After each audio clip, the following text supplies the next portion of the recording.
Magandang tanghali po. Oras na para sa maiinit na balita.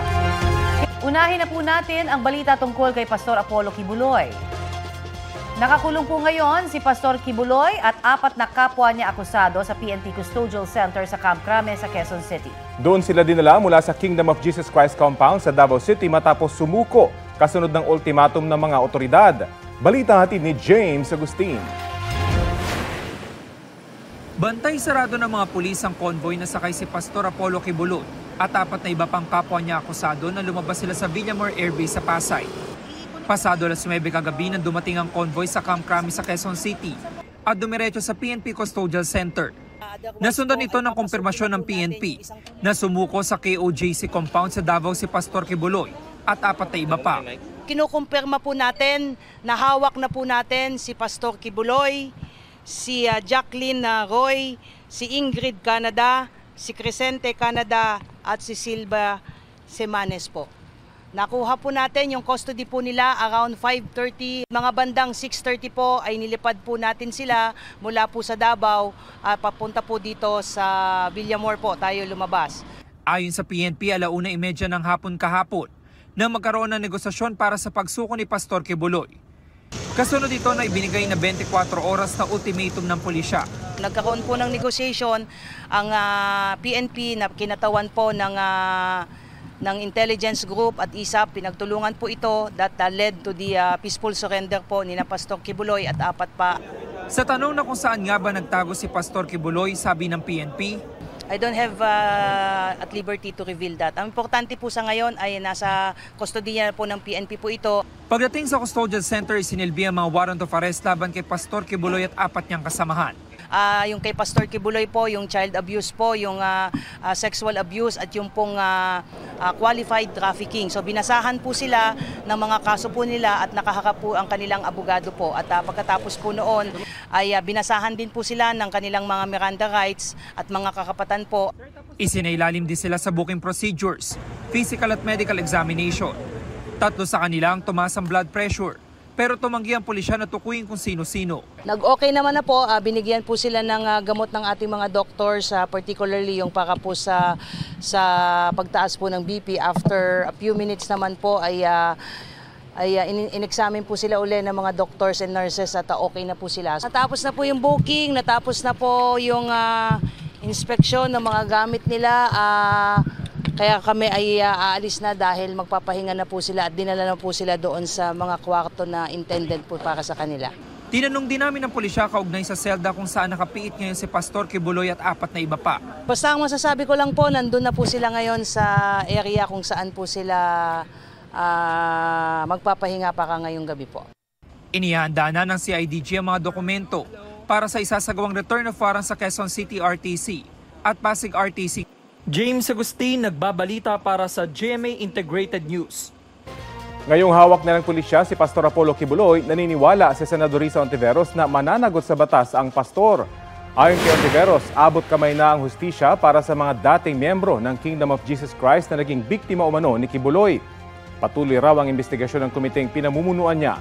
Git naman ang abogado ng KOJC na si Attorney Israelito Torion, sumuko si Kibuloy para matigil na ang anyay karahasan sa KOJC compound.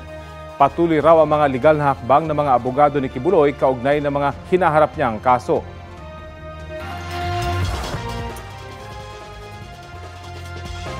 Update po tayo sa sitwasyon sa Senado. May ulat on the spot si Sandra Aguinaldo. Sandra?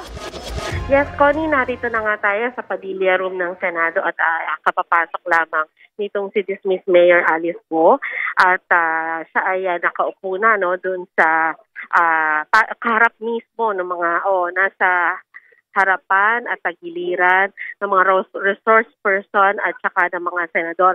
Ilang upuan lang mula sa kanya, nandun naman si Sheila Go. Ito yung inakala ng marami na kapatid niya pero clarify nila later on na hindi sila blood related pero lumaki sila na parang magkapatid yan. Sinasabi daw ni Sheila kahapon sa kanyang abogado na excited sinabi ni Alice Go kahapon sa kanyang abogado na excited siya na makita si Sheila.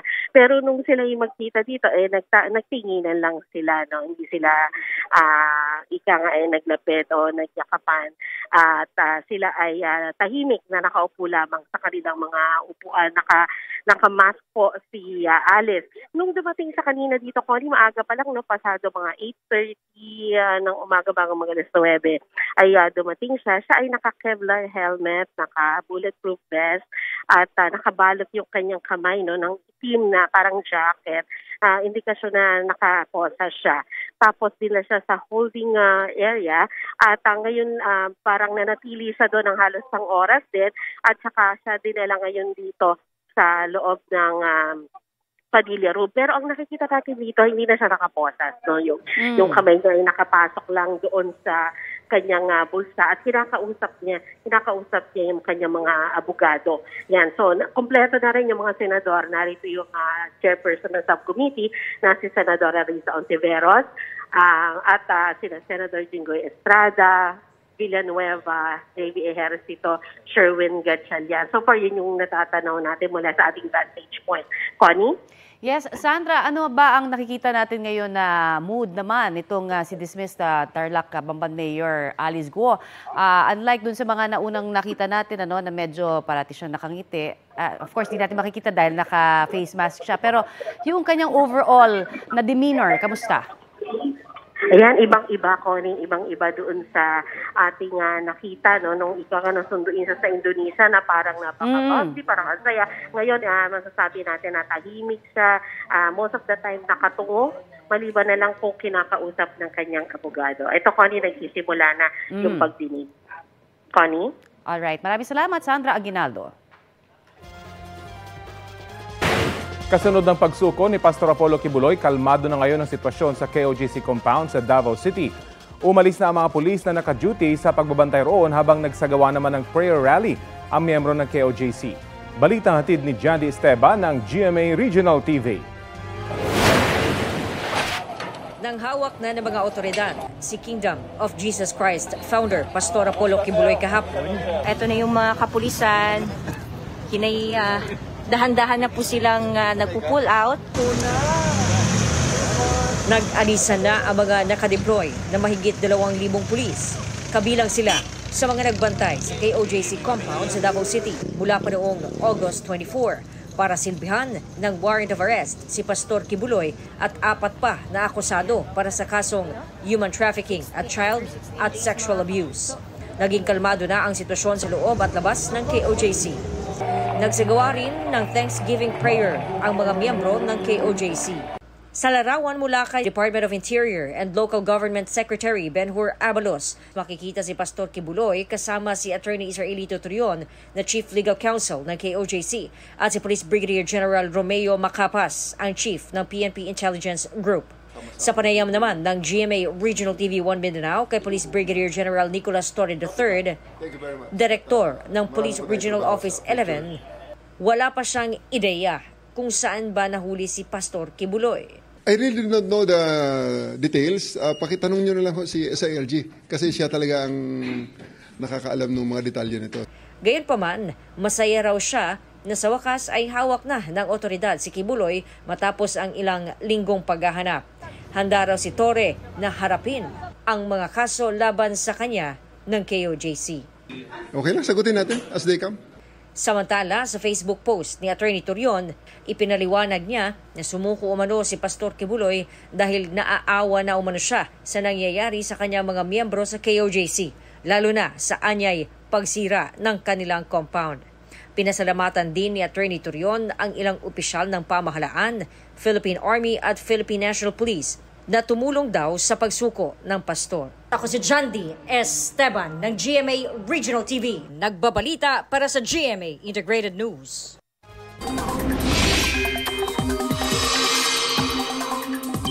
Dalawang low-pressure area ang binabantayan po sa loob at labas ng Philippine Area of Responsibility.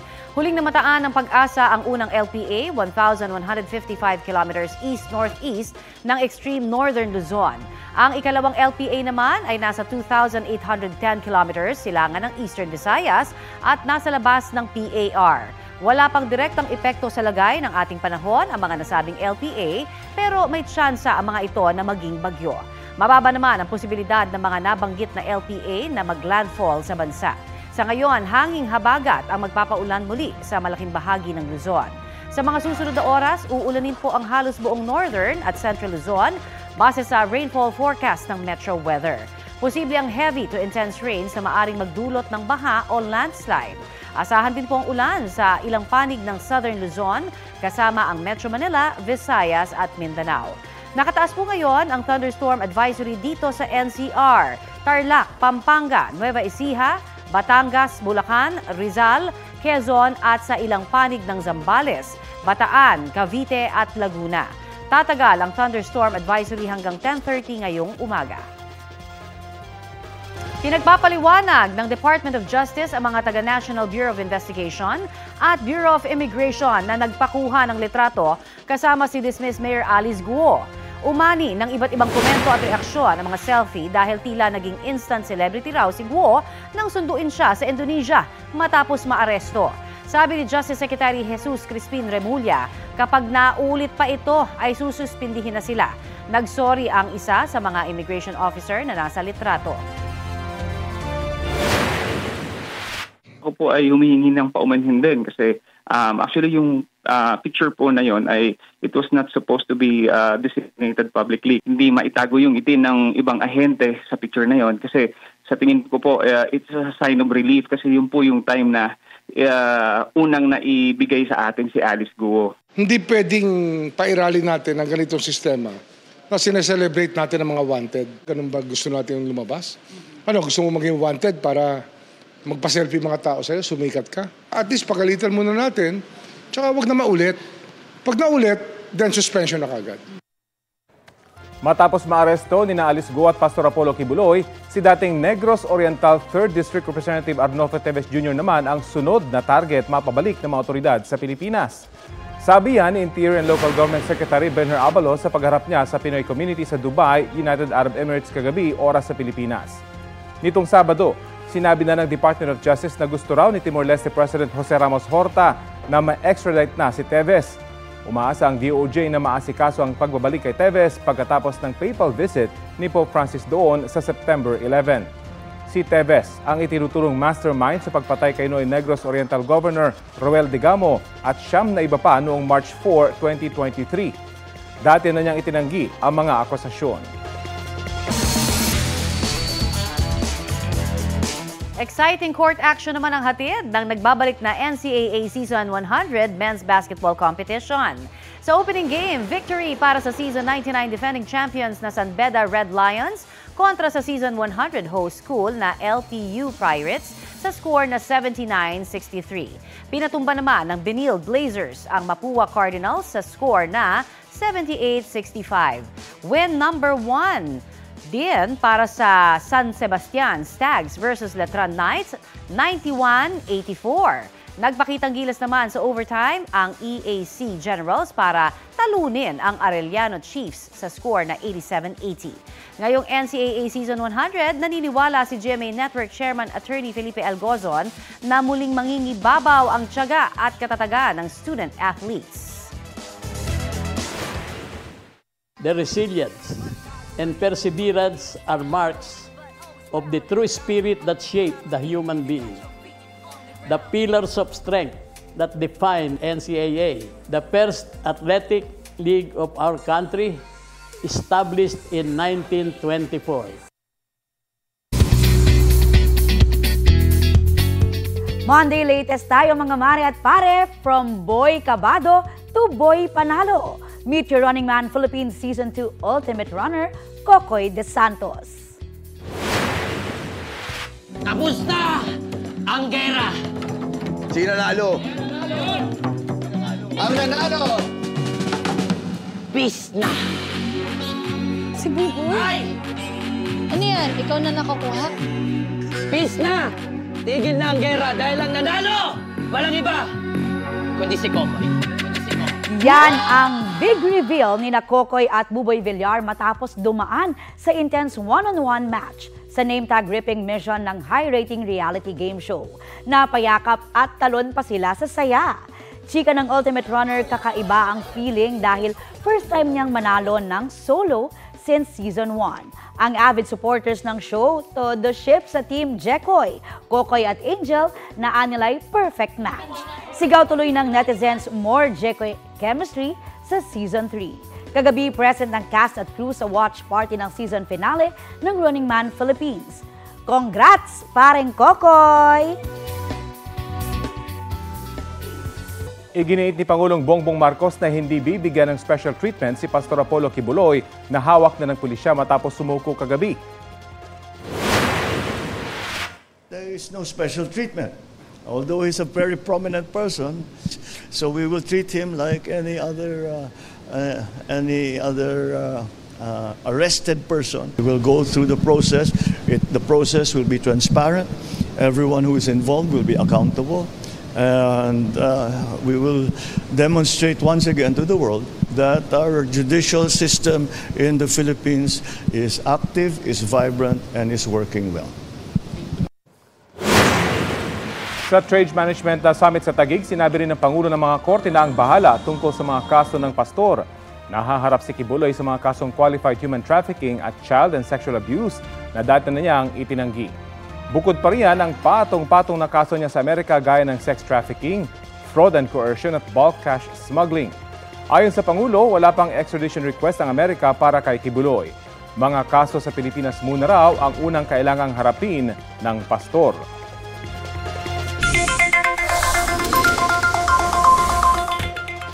Sa ating mga motorista, paalala po, may rollback bukas sa mga produktong petrolyo. Sa anunsyo ng ilang kumpanya, may 1 peso and 55 centavos na bawas sa kada litro ng gasolina. 1 peso and 30 centavos naman para sa diesel at 1 peso and 40 centavos naman para sa kerosene.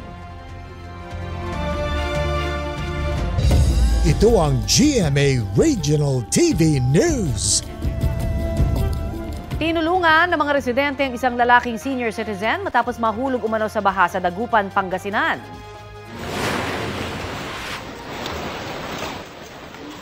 Nanginginig at naninigas na sa lamig ang lolo ng matagpuan ng mga kapitbahay niya sa barangay Bunuan, Gueset.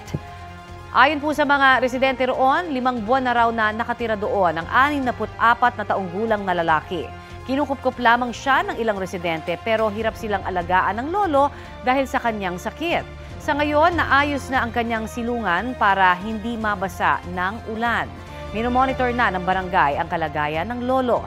Nanawagan naman ng mga otoridad sa sinumang nakakakilala sa lolo na makipag-ugnayan sa kanila. Pasintabi po sa mga sensitibong balita, nabidyohan ng isang concerned citizen ang pagkatay sa ilang aso sa barangay Buyagan sa La Trinidad, Benguet. Sa video, makikita ang isang aso na kasama ng isang lalaki na tila namamasyal lang. Papunta pala sila sa lugar kung saan isinasagawa ang pagkatay sa mga aso. Kita sa video ang isa pang aso na duguan at patay na pero pinalo pa ng isang lalaki. Ang puting aso naman ang sunod na hinila ng lalaki. Hindi na nakuha na ng video pero isinunod daw na kinatay ang puting aso. Madalas daw na nagkakatay ng aso roon at ginagawang pulutan. Nai-report na raw sa otoridad ang insidente na kinukondina ng mga animal lover. Magsasampa ng reklamo ang isang animal rights group laban sa mga sangkot sa insidente. Ito na ang mabibilis na balita. Nakataas pa rin ang Code Red sa Bureau of Jail Management and Penology sa San Mateo, Rizal matapos ang riot noong Biyernes. 60 persons deprived of liberty at 20 tauhan ng San Mateo BGMP ang nagtamo ng minor injuries. Ilang gamit din ang nasira. Ayon sa pulisya, 7 PDL ang nag-noise barrage sa kulungan bilang pagtutol sa cashless policy na ipatutupad doon. Coupons na kasi ang gagamitin sa mga transaksyon sa bilangguan sa halip na pera para maiwasan daw ang korupsyon. Nakipagkasundo ang BGMP sa mga PDL na hindi muna ipatutupad ang cashless policy at pag-uusapan munang mabuti. Sumiklab ang sunog sa isang storage at industrial facility sa Barangay Potrero sa Malabon kahapon. Ayon sa BFP, pasado alas 3 ng hapon sumiklab ang apoy na umabot sa ikatlong alarma. Naging pahirapan ang pag-apula dahil hindi makapasok ang mga bumbero sa facility na nakakandado. Damay sa sunog ang 2 sasakyang nakaparada sa harap.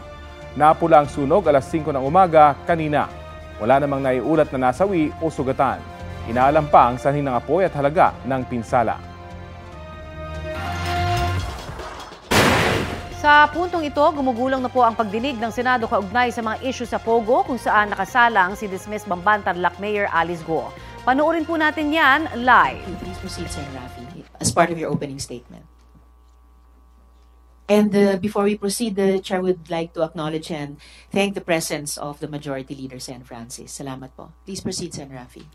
Okay, as you can see, that's the fishing vessel. At nabanggit yan ni Alice Goo during one of the hearings. Sheila Goo, na sumakay sila sa maliit na boat, kulay puti, and then nag-transfer sa isang fishing vessel. So maaring ganun yung ginamit na roll, yung video. And then papakita po natin kung paano na hindi na niya kailangan pang sumampa from boat to boat dahil chinek din po namin from July 1 to July 20 yung route na binanggit ni Sheila Goo ay medyo rough ang dagat, medyo maalon, habagat, kaya imposibleng basta-basta na lamang sila makapagsampa without the aid of that fishing vessel that I showed. Wala ba tayong moving? Mabilis lang.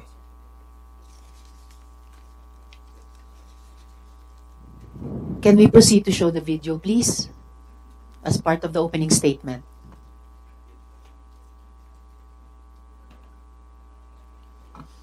Or kung hindi pa kaya sa ngayon, Sen. Rafi, baka sa bahagi ng pagtatanong nyo mamaya. Yes.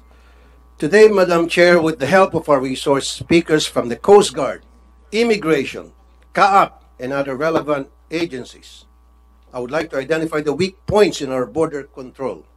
Madam Chair, our country's borders is very complicated. Every shoreline could serve as an exit point.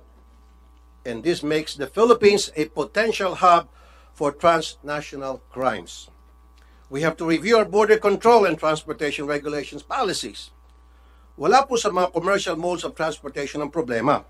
Kasi ang kriminal, hindi naman po sasakayan ng MRT. Usually sarili niyang motorsiklo or heavily tainted na van. Ganon din po sa sea and air transport. Ang kriminal na may pera ay may ibang paraan ng paglalakbay. On another matter, Madam Chair, I would like also for us to look into the process and protocol in extracting fugitives in our country. This is not our first fugitive extraction. We have undergone this process before. But what was the reason why there seemed to be a different protocol with Alice Goo's extraction?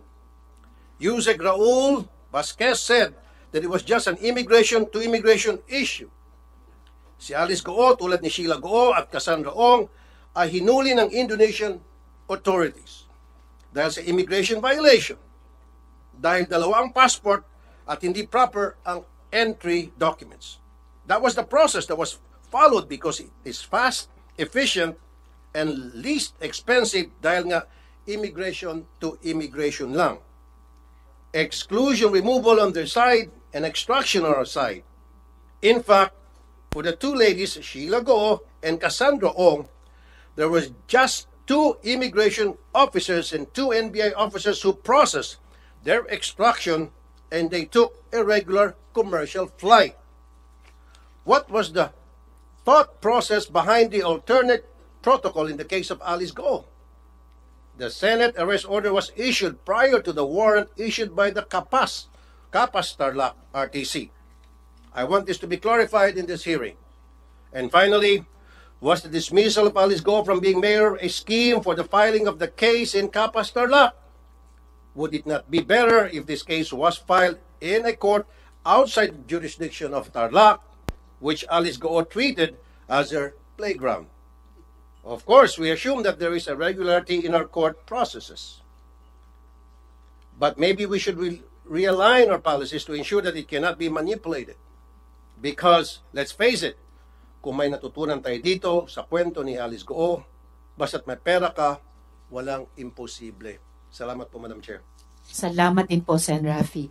Kung wala na pong ibang opening statements, may I request COMSEC i-acknowledge yung ating mga resource persons at pagkatapos i-administer yung oath sa mga hindi pa nakapanumpa noon. Good morning, everyone. The committee would like to acknowledge the presence of the following resource persons. From the Department of Justice, we have Assistant Secretary Francis John L. Tejano, Attorney Mariel Francisco, Attorney Hannah Lizette Manalili, Attorney Benjamin Samson. Then from the Office of the Solicitor General, we have Assistant Solicitor General James Condangan, State Solicitor June Abigail de la Cruz. Then from the National Police, Philippine National Police, we have Police Colonel Isagani Fetasanan. Okay. Then we have still from the Philippine National Police, CIDG, Police Brigadier Police General Raul Takaka. Then from Police Colonel J. Dimaandal.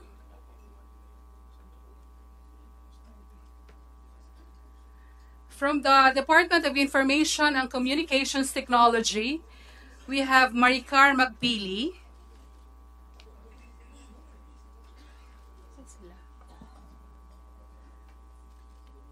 Okay, from the Department of Foreign Affairs, we have Director Lailani Feliciano, Director Von Ryan Pangwi. Then from the Department of Interior and Local Government, we have Assistant Secretary Romeo Benitez. From the Department of Transportation, we have ASEC Enrique Antonio Esquivel. From the Presidential Anti-Organized Crime Commission, we have Undersecretary Gilberto Cruz. We have Director Winston John Casio. Then from the Interagency Council Against Trafficking, we have Undersecretary Nicolas Felix T. From the Philippine Amusement and Gaming Corporation, we have the chairperson, Mr. Alejandro Tenco. Together with General Raul Villanueva, Attorney Josephine Pagdanganan, Attorney Aliyah Kumagul. Then from the Anti-Money Laundering Council, we have Attorney Adrian Arpon. We have Attorney Arnold Cabanglit. From the Bureau of Internal Revenue, we have Attorney Scraton Orculio, Attorney Edgar Alan Reyes. Then from the Bureau of Immigration, we have Commissioner Norman Tansinco, together with Fortunato Manahan Jr., Attorney Arvin Cesar Santos. From the Immigration Regulations Division, we have Chief Rogelio Guivero Jr. From the National Bureau of Investigation, we have Judge Jaime Santiago. Then from the Philippine Statistical Authority, we have Engineer Marisa Grande. We have Attorney Eliezer Ambatali. From the Manila International Airport Authority, we have the General Manager, Mr. Eric Jose C. Ines. From the Civil Aviation Authority of the Philippines, we have Attorney Roberto Martin Venaventura. Okay. From the Maritime Industry Authority, we have Attorney Mary Margaret Espino. Then from the Philippine Coast Guard, we have Vice Admiral Rolando Lizor Punsalan Jr. We have Captain Oliver Tanseco. Okay. We have Captain Habelino Sali. We have Commander Maria Gloria Bermido Salcedo. Okay. And then we have Bernadette Gutierrez. From the Philippine Navy, we have Rear Admiral Jose Maria Ambrosio Espileta. Then Captain Marco Buena. We have Captain Isilito Lagadia Jr. From the Securities and Exchange Commission, we have Attorney Gerardo F. Del Rosario. Then we have Ms. Cheryl Medina, the Executive Assistant of Mayor Calugay. Then we have Mr. Jose Antonio T. Feliciano, the former Mayor of Bamban Tarlac. Then we have Ms. Alice Goo, alias Gua Haping. Then Ms. Sheila Guo, alias Sangmir. Then we have Attorney Elmer Galicia, Attorney Stephen L. David, Ms. Rosaline Baterna, the Corporate Secretary of Lucky South 99. That's all, Madam Chair. We also Thank you, invited, Comsec. Yes, we please invited proceed. Mayor Calugay, but he sent his letter of regrets. This is the second time that Mayor Calugay is absent. Nung unang imbitasyon sa kanila ng komite, sinabi nila may sakit sila sa dengue. This is the second inability to honor the invitation of the committee. So at the proper time, I will move now, yes, Madam please, Chair. Sen. Joel, if you would. That we issue a subpoena, Madam Chair, to this Mayor Calugay, Mr. Chair, Madam Chair of Sual, Pangasinan. I so move, Madam Chair. Yes, the chair. Second the motion. Thank you very much. On the motion of Sen. Joel, as seconded by the Senate President Pro Tempore, Sen. Jinggoy, the chair rules that the committee issue a subpoena for the good mayor na kailangan makadalo na sila sa susunod na pagdinig. Madam Chair, may Yes, I Sen. also Joel. ask if we were able to invite the Secretary of Mayor Calugay, a certain Cherry, which is here, she around? Thank you. Thank you. Thank you, Madam Chair. Salamat, Sen. Joel. Also, Comsec, na-imbit, I heard the name Cassandra Leong. Ano, nandito ba siya ngayon ulit? O nandito na ba siya sa atin? Madam Chair, she is still at the hospital, but we sent a letter to the speaker requesting the presence of Ms. Cassandra Ong here. But there's no reply from the office of the speaker. Well, the committee hopes that there will be a reply actually, forthcoming from the office of the speaker. Yes, Well, Comsec. there's a reply, if I may read. This of your committee to allow Ms. Catherine Cassandra Leong to attend the public hearing on September 9, 2024 at the Senate. Please know that this request has been approved by the Joint Justice Committee. However, please be informed that Ms. Ong is still confined at the hospital in Taguig. Our latest update is that she may be discharged from confinement either tonight or Tuesday, tomorrow. That's good to know, Comsec, at salamat sa sagot ng Office of the Speaker. We have that in writing, ano po, hindi lang sa cellphone. Okay po. And tamang-tama kung di-discharge na siya ngayong gabi, kasi actually, ang alam natin, last time, Huwebes, 2 to 3 days lamang siya pinapapahinga ng doctor ng House. So she should really be here at the next hearing. Yes, Sen. Joel. Yes, Madam Chair, following the opening statements a while ago of Senator Raffy, and I think it's very important that we set the record straight when it comes to the contempt powers of the Senate, the jurisdiction and the pending court cases, and I can see two brilliant legal luminaries here on this August chamber.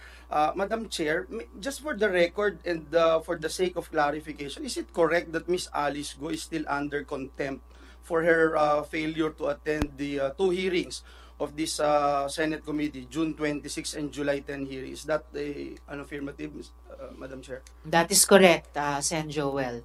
Alice Go or Guo Huaping is still subject to the citation of contempt of this committee and the Senate. So live pa rin po ito, Madam Chair. Pangalawa, yung jurisdiction, no? May we know the committee's position as to the jurisdiction and the period of imprisonment under the inherent contempt powers of the Senate, Madam Chair? Sen. Joel, those are actually among the questions that not only the chair, but I'm sure the colleagues will be raising during this hearing. And by the end of the hearing, gusto kong makapagbuo talaga ng ruling ang chair at ang komite tungkol sa importanteng usaping ito. Kasi napaka-importante po sa komite at sa buong Senado na nirerespeto ng mga resource persons ang powers at ang rulings ng Senado. In the same way, we give equal respect to the co-equal branches of government. Before the chair asks the COMSEC to administer the oath to our resource persons, I will call on the majority leader, and then we will proceed to the administering of the oath. Yes, Sen. Francis. Madam Chair, good morning. Germane to the statement given by Senator Joel Villanueva, at the proper time, mamaya po, I will file a motion directing this committee to take cognizance of Ms. Alice Go at dito na muna ititini sa Senado. Thank mamaya you. Po, I serve notice, Madam Chair. I have with me bags of jurisprudence to back up my claim. Thank you very much, you, Madam Chair. Majority Leader. The chair will welcome that motion at the proper time and Madam will Chair, I still have rule on it accordingly. Yes, and Joel. Thank you very much, Madam Chair, and I'd like to thank our Majority Leader for raising that up, because that is precisely what we wanted to tackle, Madam Chair, because let me just put into the records of this August Chamber, the landmark case of Arnold versus Nazareno. This is a landmark case. It was stated that obedience to its process may be enforced by the Senate committee if the subject investigation before it was within the range of legitimate legislative inquiry. Accordingly, Madam Chair, as you mentioned, live yung ating contempt citation kay Alice Go. As long as there is legitimate legislative inquiry, then the inherent power of contempt by the Senate may be properly exercised. Conversely, Madam Chair, once the legislative inquiry concludes, the exercise of the inherent power of contempt ceases and there is no more genuine necessity to penalize the detained witness. I was about to ask that question, Madam Chair, before the Majority Leader made that statement of his intention, and it's also the intention of this representation to make a motion, Madam Chair, because the question will be, will Ms. Guo's presence here today not interfere with her pending cases in court? I would say no, and that is the position of this humble representation, and we wanted also to know the position of this committee. Madam Chair, I don't think that the mere filing of a criminal complaint before a court should not automatically bar the conduct of legislative investigation. At alam na alam ni Senator Jinggoy ito kasi yung Regis Romero II versus Senator Jinggoy Estrada, yung pong nakalagay po doon sa desisyon, the power of legislative inquiry cannot be made subordinate to a criminal or administrative investigation. And so I remain steadfast with that position, Madam Chair, and let me place it into the records that it should not that we have jurisdiction, Madam Chair. Considering also that we were the first one who issued the warrant of arrest, Madam Chair. And last but not the least, before we start, I know everyone wanted to ask questions. I wanted to raise this, and considering that we have Senator Francis Tolentino and Senator Rococo Pimentel with us here today, if you look at RA number 100660, this is an act strengthening further the functional and structural organization of the Sandigan Bayan, further amending Presidential Decree number 1606. It states there, Madam Chair, section, what's that particular section? Section 5, if I'm not mistaken, Madam Chair, that the regional trial courts shall have exclusive original jurisdiction where the information does not allege any damage to the government or any bribery. Letter B, alleges damage to the government or bribery arising from the same closely related transactions or acts in amount not exceeding to 1 million pesos. So, yun po yung nangyari, no? But, Madam Chair, it should not be the Capas Regional Trial Court, but a different court should handle the case of Miss Alice under Republic Act number 10660, Madam Chair. It states there that cases, and we talk about it on the sidelines with our minority leader. It says there, cases falling under the jurisdiction of the regional trial court under this section shall be tried in a judicial region other than where the official holds office. So I submit to the wisdom of this committee, and again, wanted to put that into the records. Thank you, Madam Chair.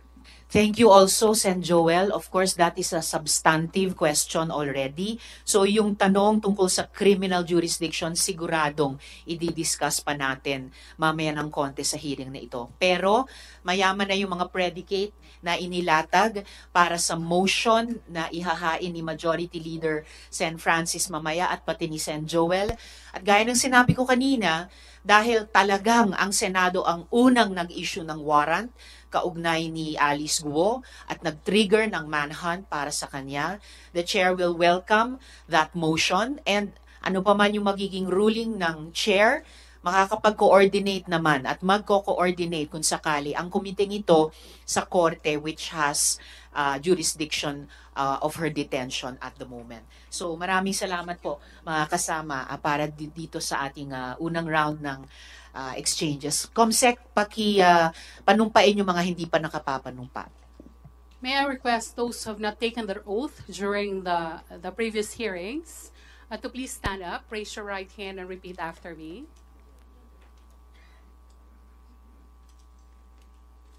I, please state your name, do solemnly swear that I will tell the truth, the whole truth, and nothing but the truth to this committee. Thank you. You may now take your seat. Salamat, Comsec. Ms. Sheila, napansin ko na nagsumpa kayo ulit, hindi na sana kailangan, no? Dahil nakapagsumpa na kayo noon. But you remain under oath, so that is fine. Alright, so magsisimula ako sa mga tanong kay Ms. Alice. So after months of evading the Senate, ngayon nandito ka na. Sumagot po kayo ng kompleto at makatotohanan sa aming komite. Dahil ang komite po namin, tinatratong maayos yung mga nagsasabi ng totoo sa amin at rumerespeto sa aming komite at saka sa Senado. Naintindahan niyo po yon, Ms. Alice? Opo, Madam Chair. Alright. So, can you finally confirm before this committee, kayo ba si Guo Huaping? At bago nyo po i-invoke yung right against self-incrimination, hindi naman kayo yung nag-file ng inyong late registration of live birth, di ba? So, you are not incriminating yourself. So, are you Guo Huaping? Madam Chair, may mga kaso na po na final po sa akin po sa court, kaya hindi ko po siya masagot po sa inyo ngayon. I don't think yung tanong ko ay may kinalaman sa kaso sa inyo, lalo na may pruweba nang na-establish ang NBI at yung isa pang ahensya, kinukumpara yung fingerprints ni Guo Huaping at fingerprints nyo bilang Alice Guo at parehong sinabi nilang magkaparehong taong ito. So, for your own sake at para sa kabatiran ng aming komite, just one last time on this very simple, fundamental question. Ikaw ba si Guo Huaping? Madam Chair, hindi ko po kino-confirm at may kaso na po sa akin sinampa, sasagutin ko po sa korte po. Madam Chair, may I question. Madam Chair, may I invoke? I am not going to invoke or raise a point of order, but may I invoke Section 19 of our Senate rules, which states the privilege against self-incrimination. A witness can only invoke his right or her right to self-incrimination, Madam Chair, only when a question which tends to elicit an answer that will incriminate him or her is propounded to her. However, Madam Chair, the witness or the resource person may offer to answer any question in an executive session. So I would just like to invoke that, Madam Chair, because the chairperson already stated that it will not in any way incriminate her, Madam Chair. Just to put that on record. Salamat, Sen. Joel. Exactly. So, inulit, no? Yung sinabi ko na sa inyo kanina, hindi naman kayo mai-incriminate, simpleng tanong kung sino ka. And additionally, unless hihingi pa tayo ng executive session, no? Lilipat pa kami kasama nyo sa ibang kwarto para lang masagot nyo sino ba kayo talaga, or palalabasin ng chair lahat ng mga taong ito para lang mag-executive session. And before I proceed, I just like to recognize the presence of Sen. Loren. Salamat, Sen. Loren, for your Good morning, Madam participation Chair. today. Good morning po. Miss Alice, gusto kong ipaalala sa'yo na ayon mismo sa Korte Suprema, in the case of Office of the Court Administrator versus you, quote, the right to self-incrimination does not prohibit legitimate inquiry in non-criminal matters. So yung tanong na, sino ka ba? Ikaw ba si Guo Huaping? Hindi yan criminal matter. Hindi yan bagay na i-cite kaugnay ng mga kaso. Identity questions are within the purview of the committee. The Senate has a right to know. Sino bang kausap namin? Yung talagang totoong taong akala namin or ibang tao. No? The Senate has the right to ascertain who the resource persons are, who you say that you are. Sige, i-rephrase ko na lang. Okay, do you have something to say at this point, Miss Alice? Opo, Madam Chair, ako po si Alice Go. Well, napatunayan na po namin na hindi kayo si Alice Guo. Kayo ay totoong si Guo Huaping. Hindi lang ang komite ang umabot sa ganyang conclusion, ang NBI mismo at ang isa pang ahensya. If you insist not to answer kung kayo si Guo Huaping, i-rephrase ko yung tanong ko. Ang tatay mo ay si Guo Jianzhong at ang nanay mo ay si Lin Wenyi. Tama ba? Ang tatay ko po si Guo Jianzhong po, Madam Chair. At ang hindi nanay ko nyo? po nanay si Lin Wenyi. Nako, Miss Alice, binabaliktad nyo na yung sinabi nyo sa isang previous hearing, no? Yung bank document na to, nililista ninyo, kasi bank document mo ito, nilista mo dito bilang nanay mo, si Lin Wenyi. So, baliktad na, pinasinungalingan mo yung sinubmit mong bank document noon sa sinabi mo ngayon na hindi mo nanay si Lin Wenyi. You were born in China, not in Tarlac. Tama po ba? Ang alam ko po, I was born in Tarlac po, Madam Chair. Ang childhood mo, mula sabihin natin 0 to 12 years old, ay sa China, tama? Kaya wala kang maalala, wala kang makwento sa amin ni isang alaala ng pagkabata mo sa Tarlac, di ba? Yes, and Lauren, for one related question. Nag-off na po siya. Pero maliwanag na nagsisinungaling kung saan siya napanganak. So, I bring that to the body. Opening pa lang, nagsisinungaling na. Alam naman nating lahat na may mga ahensya ng gobyerno na nagbigay ng mga birth certificate at inamin na nila ng PSA sa mga dayuhan at kasama siya doon. So, umpisa pa lang, ini-insist niya, pinagpipilitan niyang napanganak sa Tarlac. Wala na pong maniniwala yan. Alam na po natin yan. So, I'm just putting that on record. How can we extract the truth if the first question, wala pang ang question, ay nagsisinungaling na? Salamat, Sen. Lauren. So, thank you. At nakahanda na nga at lalong tumitibay yung ihahaing motion ni na Majority Leader at Sen. Joel at the proper time. Yes, Sen. Rafi, for one related question. Noong May 22 this year, hinamon ko si Alice Go kung willing siya mag-undergo ng lie detector test. Hanggang ngayon, okay ka pa rin ba, Miss Alice Go? Papayag ka pa ba magpa-lie detector test para malaman natin yung mga sinabi mo, ibabangga natin doon sa mga alam namin. Are you still willing? Miss Alice. Madam Chair, pwede ko po i-consult po muna. Sinong i-consult mo? Consult ko po sa lawyer po muna. Alright, you can do that during this hearing. Ay, thank you po. Balikan po namin yung tanong na iyon during this hearing. Ngayon, this is related, Madam Chair. Very related. Madam Chair, obviously, itong nambasto sa Senado ay wala pa ring konsensya para magsalita ng katotohanan sa atin, Madam Chair. Yung simpleng tanong nyo kanina, Madam Chair, siya ba si Guo Huaping? Kahit po magsinungaling siya, hindi siya sumagot, kung ano-anong sabihin po niya sa atin. Madam Chair, ang NBI mismo ay nagkaroon ng fingerprints ni Alice Go at nitong si Chinese national Gua Huaping. At in-establish po doon na match and the same person si Guo Huaping at si Alice Go. So ang tanong na lang siguro, Alice, ikaw ba naniniwala doon sa pagmamatch sa finger prints that match na ginawa nitong NBI na ikaw si Guo Huaping at si Alice Go ay iisang tao? Miss Alice. Madam Chair, honestly po, hindi ko po alam kung paano po nangyari. Basta alam ko po si Alice Go po. At pasensya na rin po kung hindi po kayo naniniwala. Ako sinasabi ko, as much as possible po, gusto ko rin pong sabihin po sa inyo lahat at sa mga magiging questions nyo rin po sa akin mamaya, may consideration lang din po ako sa safety ko rin po. Well, tatanungin ko rin kayo tungkol diyang sinasabi niyong safety nyo mamaya. Pero ibig sabihin din, bawat tanong namin ngayon, dahil paiksi na yung panahon, pasara na yung window of opportunity nyo, bawat tanong namin ay pagkakataon sa'yo magsabi na ng totoo at wag nang magsinungaling sa komiteng ito. Ngayon, Miss Alice. Madam Chair? Short interjection. Yes, Senator Roy, for one related question. May I ask from the Chair kung pwede natin paklaro sa kanya ano yung safety consideration na sinasabi niya?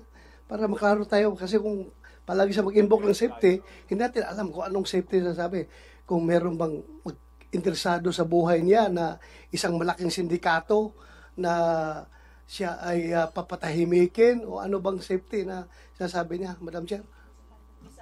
Miss Alice, tatanungin ko rin sana sa iyo yan mamaya ng konti. But briefly, simulan yung sagutin yung tanong ni Senator Roy. Ano ba yung sinasabi niyong safety na iyan? Tungkol po sa personal ko pong safety po. Kaya nga, ano yun? Anong threat, anong safety? So, anong threat nakikita mo? Para matulungan ka namin. Opo. Sige. May death threat po. May death threat? Sino? Hindi ko lang po may discuss po dito in public po. Why don't you discuss it in public? The people ought to know about it. May death threat po na may... Sino ang nagbabanta sa'yo sa buhay mo?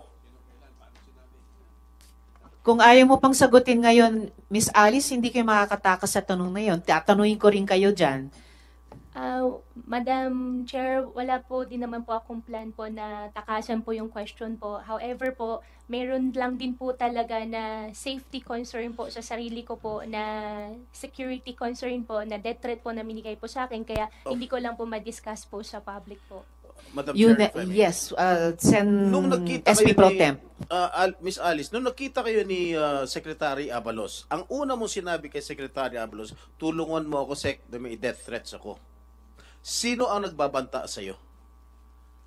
Sagutin mo na ng maiksi at diretso, Miss Alice. Opo, Sen, pasensya na po, hindi ko kasi masabi po in public. No, kasi nga po, may safety problem nga po ako.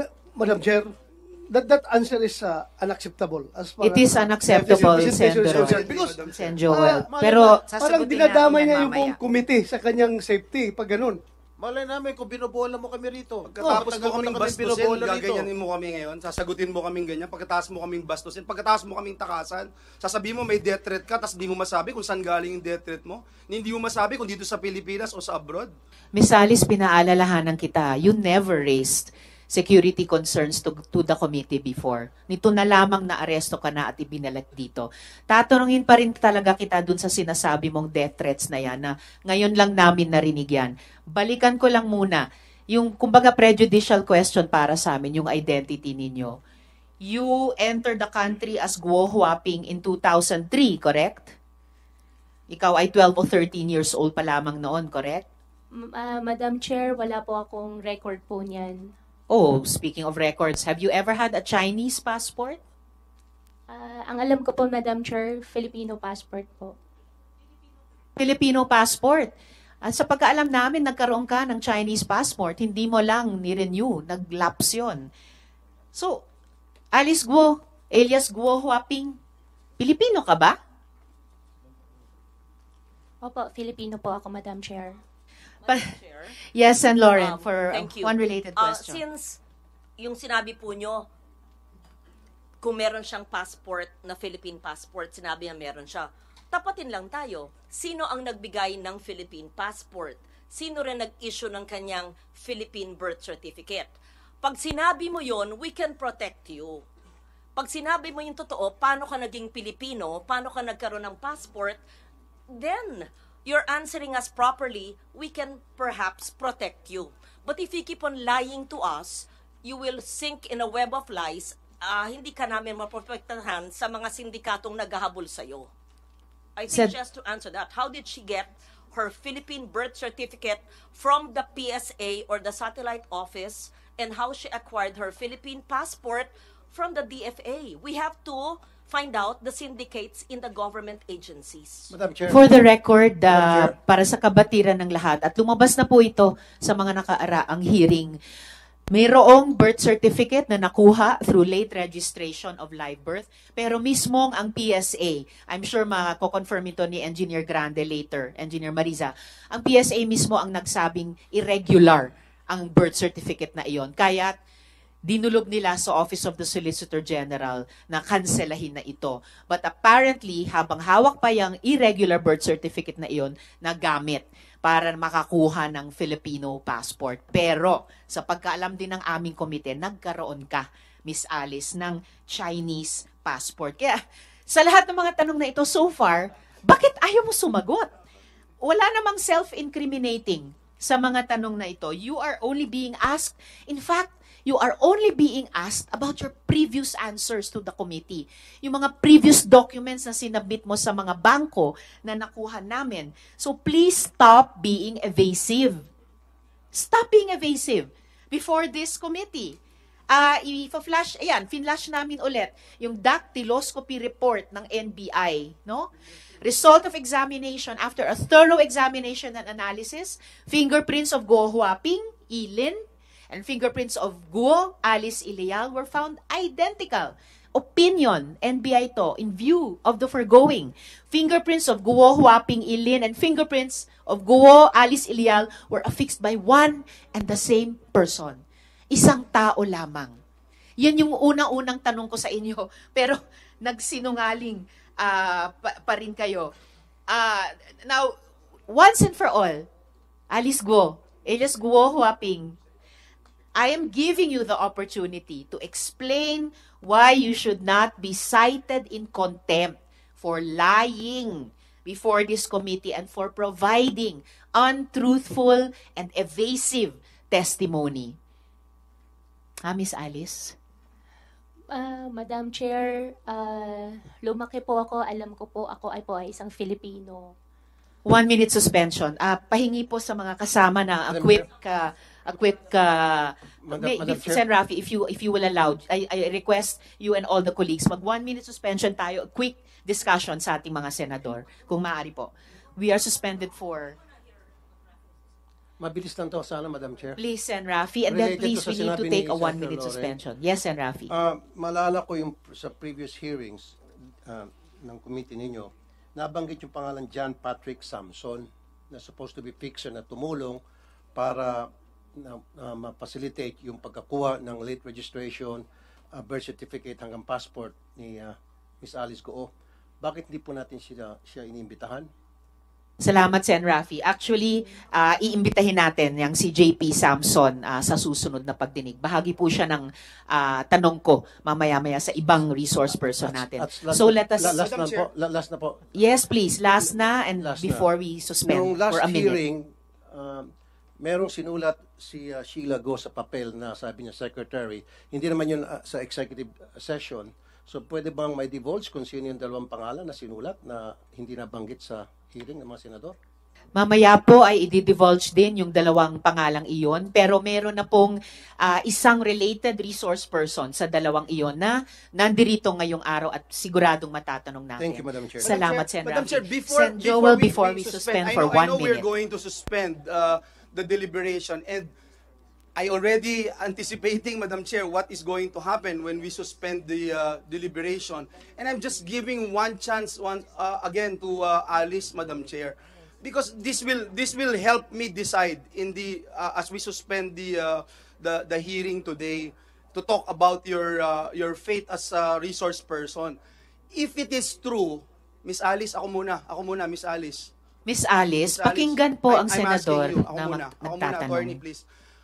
Attorney David, Sinasabi please. mo may death threat ka, pero ayaw mong sabihin kung saan nanggagaling yung death threat mo. Ni ayaw mong sabihin ba sa amin kung ito'y tawag o sulat o text? Kasi kung hindi ka totoong nagsasabing may death threat ka. Miss Alice. Opo, Sen, magsasabi po ako, wag lang po in public. May death threat ka ba? Meron po. Magsasabi po ako, wag lang po in public. Sabi mo, executive session. Well, I will accept that, Madam Chair, but ang problem kasi is kung yung death threat na yan, totoo o hindi, Madam Chair, dahil ayaw talaga niya magsalita. I will yield, Madam Chair, to the wisdom of the committee. Thank Salamat, Sen Joel. At saka ang hirap kasi, ang dami mo nang sinabing hindi totoo eh. Tapos babalik ka dito, magsasabi ka na naman ng isang malaking kwento, pinakamalaki so far, death threat. Kaya siguro naman maintindihan mo, bakit hindi kami maniwala. Hindi mo pa nga pinatotohanan yung mga unang kasinungalingan mo. Ngayon may bago ka namang gusto mong paniwalaan namin. So we will suspend for 1 minute and then resume after 1 minute. Hearing suspended. Ayan, at nakita ho natin na nagkaroon nga ng 1-minute suspension para makapag-usap muna ang mga senador ukol pa rin sa susunod nilang magiging desisyon dito kay dismissed Bambantarlac Mayor Alice Go. Kanina kasi nakita rin natin na medyo tumaas na partner, no, yung kanilang emosyon dyan sa Senado dahil sa patuloy na hindi direktang pagsagot ni dismissed Bambantarlac Mayor Alice Go, o kaya yung mga sinagot niya dati ay parang hindi pa rin nagbago, ano? Doon sa mga sinasabi kung siya ba talaga si Alice Go o si Guo Huaping, no? Base doon sa mga ebidensya. Ang problema kasi nitong resource person nila na si dismissed Bamban Mayor Go, na-establish na sa mga past hearings noong wala siya. Yes. Na pinatunayan ng NBI at iba pang mga government agencies na iisa si Guo Huaping at si Alice Go. At ngayon, nung dumating siya, sinasabi niyang hindi totoo. So yung past 2 hearings or several hearings, sinasabi niyang walang katotohanan. So kaya mataas yung emosyon ng mga senador. Yes, sa mga nanonood siguro, pag sinabing 1-minute suspension, 1 Senate minute suspension yan. Medyo mas matagal po ng konti. Pero mag-abang lang po kayo dahil posibleng matapos kagad yan at mag-decision kagad yung mga senador kung anong susunod na mangyayari dito sa kanilang resource person. Alamin po muna natin kay Sandra Aguinaldo ang iba pang mga balita mula po dyan sa Senado. Sandra? Yes, Connie, ngayon ay ongoing, nagde-deliberate po yung mga senator, nag-uusap-usap sila. Dahil so far, doon sa mga initial questions nga, dito kay Alice Go, ay wala silang nakukuhang direktang response. Gaya nung pagtatanong tungkol sa kanya identity, kung siya ba ay si Guo Huaping. So ngayon ay nag-uusap-usap ang mga senador. Isa dun sa mga inaabangan dito ay kung siya ay isa-cite in contempt. At kung ganun nga ang mangyayari, ay isa ba ay pwedeng ilagay o ikulong na rin kasama dito si Sheila Go. Pero bukod dyan, ay siyempre gusto rin ng mga senador na babanggit nila sa ating kanina na mayroon silang makuha mula sa kanilang impormasyon. So talagang tingin ko i-exhaust din nila yung mga pagkakataon para may makuha sila pa nakasagutan sa mga tanong. Isang pwedeng option dyan, Connie, ay yung executive session dahil mukhang yun yung pinapahiwatig nitong si Alice Go. Pero sa ngayon, so far, syempre, itong mga senador, gusto nila makakuha ng sagot na maaring mapanood or marinig ng publiko. So yan ang pinag-uusapan ngayon dito sa ngayon, Connie. Yes, at saka nakita rin natin na pinangunahan na nga ni Senator Riza Ontiveros kanina na sinabi niya bago ka pa magsabi na ito ay kumbaga haharangin o hindi siya magsasagot direkta dahil baka ma-incriminate siya. Sinabi niya na yung mga possible questions na pwede nilang tanungin na hindi naman incriminating on her part, Sandra. Pero gayon pa man, nakita natin talagang mailat sa pagsagot itong si Alice Go, no? Ukol pa rin dito. Unang-una narinig natin na dininay niya na hindi nga daw siya si Guo Huaping. Dininay din niya na si Lin Wenyi ang kanyang nanay, no? At marami pa siyang ibang mga sinasabi na may mga basihan din naman yung mga senador natin to begin with na mga dokumento na nagsasabi otherwise. Sa ating mga napapanood kasi, Sandra, medyo sa aming sa TV screen, medyo nagpipigil pa yung mga senador. Pero dyan ba sa loob? Ano ba yung atmosphere? Paki-describe nga yung atmosphere dyan sa loob kung saan naroon ka ngayon. Yes, oo. Dito mismo sa loob ng Padilla Room. Tahimik na tahimik naman dahil nga narito rin mismo nag-uumpukan yung mga senador. At habang sila ay nag-uumpukan, meron namang sariling pag-uusap yung mga abogado ni Alice Guo at nakikita natin na nasa upuan pa rin naman niya itong si Sheila Guo, no? At iniintay lang yung magiging ruling nitong mga senador. Pero alam mo, Rafi, i-share ko lang sa inyo isang insight na nakuha natin sa isang abogado na narito rin ngayon, hindi ko na lang papangalanan. Walang malaking difference kasi kay Alice Guo kung siya ay i-contempt at kung sakali mang kunin ng Senado yung custody. Pero siya ay nakakulong na rin naman sa sa custodial center at baka nga daw mas maganda pa yung kwarto dito sa Senado. Kaya ang sinasabi ay handa itong si Alice Guo kung sakali man siya i-contempt ng mga senador kung walang mapiga sa kanya. Yun na, obviously handa siya dahil hindi nga siya nagpiyansa. So willing siya magpakulong talaga pero sa kustodiya ng PNP. Pero in this case, kapag siya na cite in contempt, Sandra, automatic dyan siya ikukulong.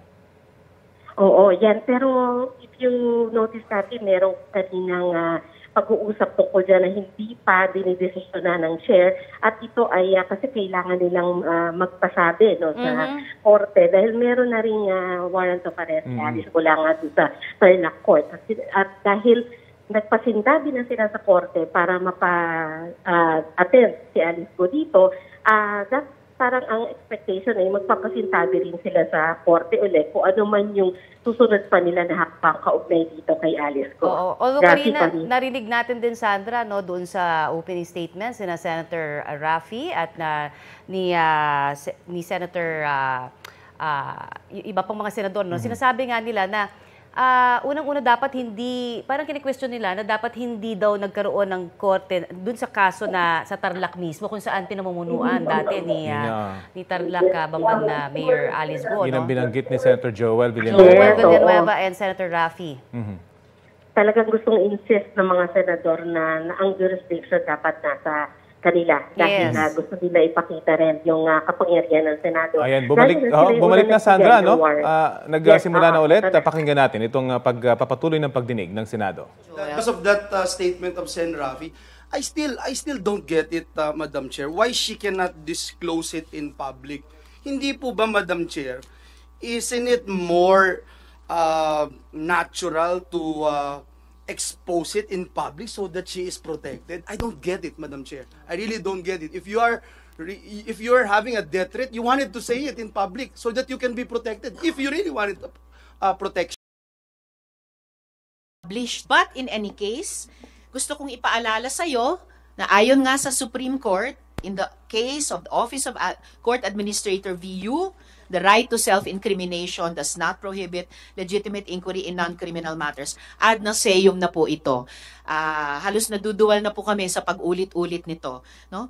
Alice Guo, ladies and gentlemen, is continuing to lie to this committee despite glaring evidence that she is a Chinese national named Guo Huaping, whose father, Jian Zhongguo, is Chinese, based on her own declaration in this committee, and whose mother, Lin Wenyi, is also Chinese, based on her own declarations in bank documents, by the way, verified by the AMLAC. This is a blatant defiance of the legislative's constitutional power of inquiry. Lumalabas na pinaglalaruan mo ang aming batas, pinapaikot mo ang mga Pilipino. Pero ibahin mo ang Senado. Ibahin mo ang Senado. I move to cite Guo Huaping, also known as Alice Guo, in contempt of the Senate for testifying falsely and evasively before this committee. Second the motion, Madam Chair. Thank you, Sen. Joel. Yes, Sen. Madam Coco. Chair, Yes. When we were in recess kanina, the pending matter was the refusal to give us details of the death threats that she herself brought before us.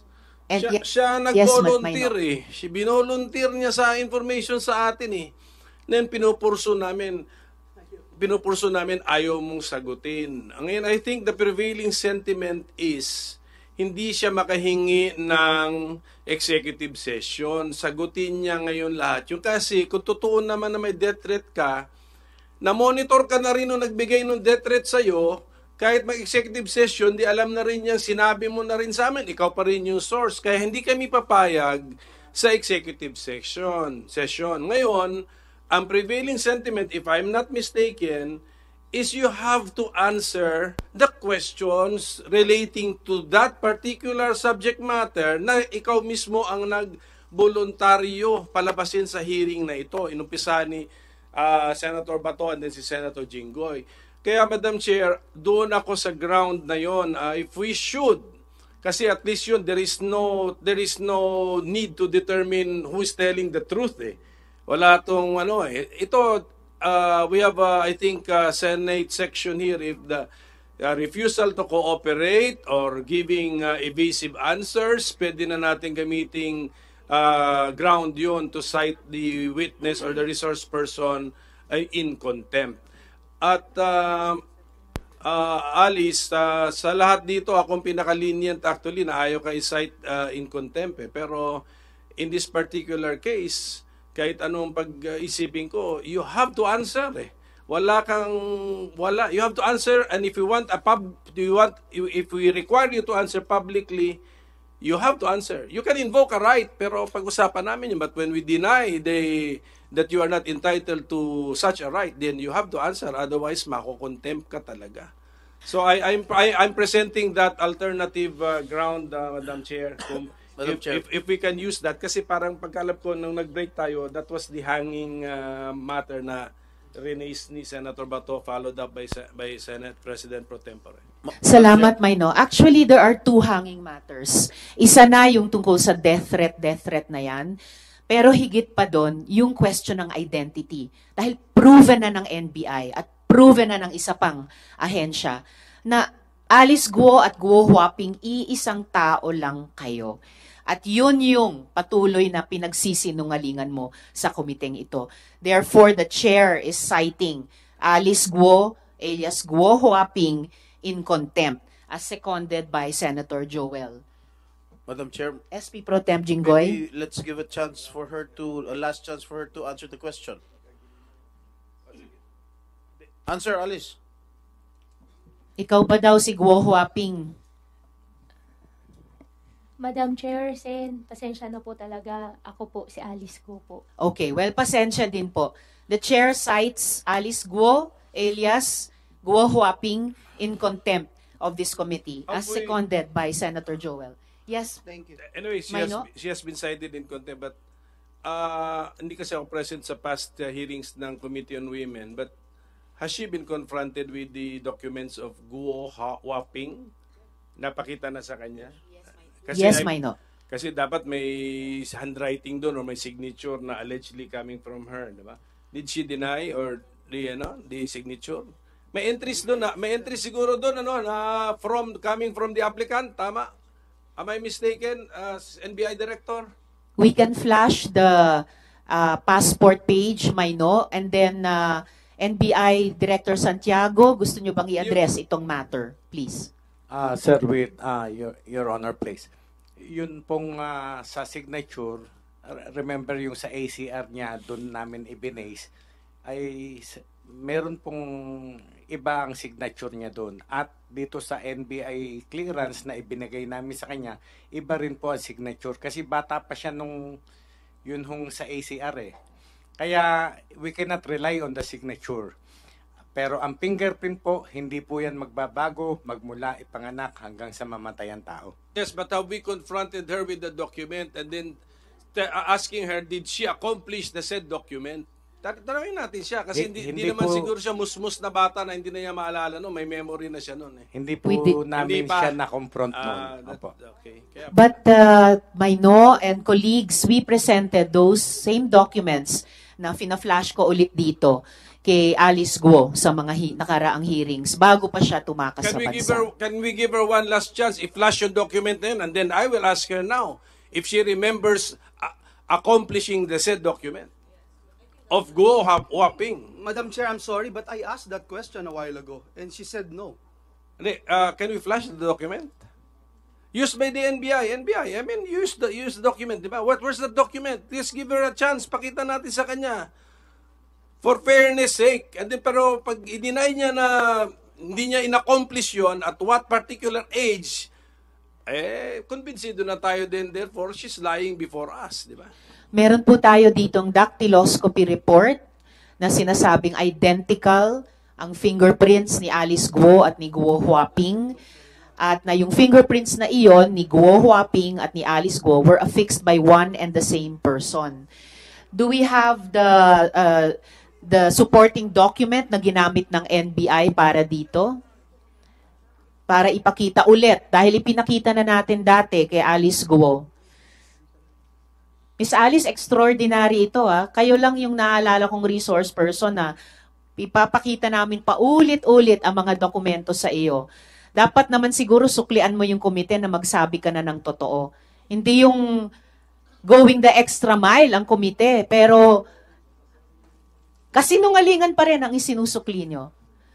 Comsec, do we have the supporting document on hand para i-project dito sa ating monitor, yung ginamit ng NBI to come to this conclusive opinion used in all courts of the Philippines, ang fingerprint matching? Madam Chair, yes, Joel. While we're still waiting, just to support the motion that was approved by this committee, Madam Chair, the Senate has sufficient, substantial, and damning evidence to support a conclusion, Madam Chair, that this witness is lying. Now, whether the court will bear it out later or not, that is the basis, Madam Chair. If this is the prevailing stance, then witness won't play around with the Senate. I think that is the only reason why we are doing this, because she is obviously playing around, Madam Chair. We have given her enough time, so many chances, Madam Chair. I have never seen a witness na ganito karami yung chance na binibigay natin magsabi ng katotohanan. Pero kung ayaw talaga, Madam Chair, she has to face the music. Agree, Sen Joel. But Comsec, i-flash po natin please yung passport ni Guo Huaping para masagot niya yung one more chance na tanong ng minority leader. While Can we waiting, pull that up? Madam Yes, Chair, SP Pro Temp, Jinggoy. habang hinihintay natin i-flash yung passport sa ano, I'll give you one more chance, Alice, tungkol sa death threat. Ha? Kailan mo na-receive yung tangka sa buhay mo? Miss Alice. I think mga bandang June po. June of this month, of this year? This year po. Ilang beses? More than 5 times po. Kanino galing? Through phone po. Sino yung tumawag? Sen, gustong-gusto ko po din i-discuss po sa inyo at humihingi din po ako ng pasensya po sa inyo. Natatakot din po talaga na i-disclose po sa public. Kahit i-disclose mo sa amin through an executive session, katulad nga ni sinabi ni Senator Coco, malalaman din niya eh. Ngayon, sabihin mo sa amin. Sino yung source? Opo, Sen, ang understanding ko po, pagka sinabi ko po sa inyo sa executive session po, hindi po lalabas. Kasi nagwo-worry po ako sa sarili ko. Ganun din yun. Sabihin mo sa amin. Sen, ako po kasi, ang Senate hearing po natatapos, pero natatakot po kasi ako sa magiging buhay Paano ko. ka tinatakot nung kausap mo sa telepono? How Sen, are you threatened? Hindi ko po muna i-discuss po sa public po. No. Opo. The na po public talaga, ought to Sen. know, how are you threatened? Yun lang tanong ko, how are you threatened? Hindi ko po siya may discuss po sa public po, Sen. Pasensya na po talaga. Talaga makukulong ka. Madam Chair, if just in case the court will allow the Senate to be detained here, I would like to raise this motion to immediately commit her at the Pasay City Jail. Salamat, Senate President Pro Tempore. Before that matter will be deliberated, we have a pending citation in contempt by the chair, seconded by Sen Joel. And so, Alice, one last chance dito sa ipinapakita namin ulit na passport, page ng passport mo. Sagutin mo yung tanong ni Sen Coco, ikaw ba ito? Madam Chair, ako po si Alice Go po. No, hindi yan ang tanong ko sa inyo. Ang tanong ko po ay, meron kang monitor sa harap mo, kita mo yung page ng passport, kayo ba yan sa photo na yan? I'm not asking yung pangalan nyo. Alam na namin, Guo Huaping. Ito ba ay ikaw? Madam Chair, meron pong pending case po sa akin po. Lahat You answer! All right, you are not taking the many one last chances na binibigay ng committee ito sa iyo. You are denying your identity as Guo Huaping. So may I return to... Yes, Minority She was Leader. trying to invoke something. What are you invoking? For your refusal to answer, what are you invoking? Sen, may pending cases na po kasi sa akin sa court po. Ang understanding ko po, lahat po ng sasabihin ko po dito may incriminating my own self po. Okay, this one, ito, saan ito maka-incriminate? What particular case? Kailangan may particularity. Hindi Opo. pwedeng wala. Opo, kasi may final po sa akin sa citizenship po na issue po sa court po. Citizenship. I think there is 7 pending cases po sa korte po ngayon. No, Isa na po dyan yung citizenship po. Hindi kasi kunyari may kaso kang istapa, hindi naman connected sa istapa. So hindi mo pwedeng sabihin may kaso ako sa korte. You have to specify. Saan ka ma-incriminate ang sagot mo magagamit to prove your guilt sa isang criminal case? Which one? Sen, pasensya na po. Mali po pala yung nasabi ko po kanina, di pala citizenship. Ang dapat po pala COMELEC po. COMELEC. May na-file na po na pending case po sa COMELEC po. Material misrepresentation case, siguro criminal case. Yes po, criminal case po. At bakit related ito? Yan lang po yung alam ko po na may pending cases po sa COMELEC po. But actually, Madam Chair, this appears to be a document issued by the People's Republic of China. I'm requesting for that ACR. Yung atin, the Philippine form. Philippine form accomplished by a child supposed to be, but a child with consciousness already. Who happens to be the younger Alice Guo. Yun yung theory ninyo. Pero yun ang gusto ko ipakita natin sa kanya. Comsec, pwede ba nating i-flash ulit yung ACR na yon at ipakita ulit kay Alice Guo? Madam Chair. Yes, Sen. Rafi. One related question. Yes, noong August 27, 2024 hearing, page 141 of the transcript, inamin ni Sheila Guo na meron 2 passport si Alice Guo. So that means dual citizen siya? Chinese and Filipino? Alright, salamat Sen. Rafi sa pagpapaalala. So dual citizen pala kayo kahit sa pagkaalam ni Miss Sheila Guo sa paalala ni Sen. Rafi. And in fact, alam nyo ba na hindi pinapayagan ng dual citizenship sa China? Dito lang sa Pilipinas meron na ganyan. Pero sa China, bawal yun eh. And yet, you have both Filipino and Chinese passports sa testimonya ni Sheila Guo. Madam Chair, I have only 1 Filipino passport po. Yes, you have only 1 Filipino passport, but you had a Chinese passport. Wala po akong Chinese passport po. Okay, Comsec, pwede natin ipakita yung hinihingi naming ACR before we we finalize the motion of the chair seconded by Sen. Joel. Okay, baka pwedeng, yan na ba yung pinakamalaki? Alright, so ito po ang ACR form. Hindi na yan musmus na bata, di ba? May consciousness na yung nakalitrato dyan eh. O yan ang tanong natin kay Alice Guo. Alice, naalala mo na in-accomplish mo yung form na yan, na nag-fingerprint ka pa, voluntarily dyan, linagay mo. Naalala mo o hindi? Sen, wala pa ako naalala na ganun na dokumento po ginawa. Okay. I'm incredulous, Mayno. Yan, pati yung pirma niya dyan, looks like yung pirma niya sa iba pang mga dokumento. That's it, Madam Chair. That convinces me of the lying. So, I think, tapos na po yung ano nyo eh.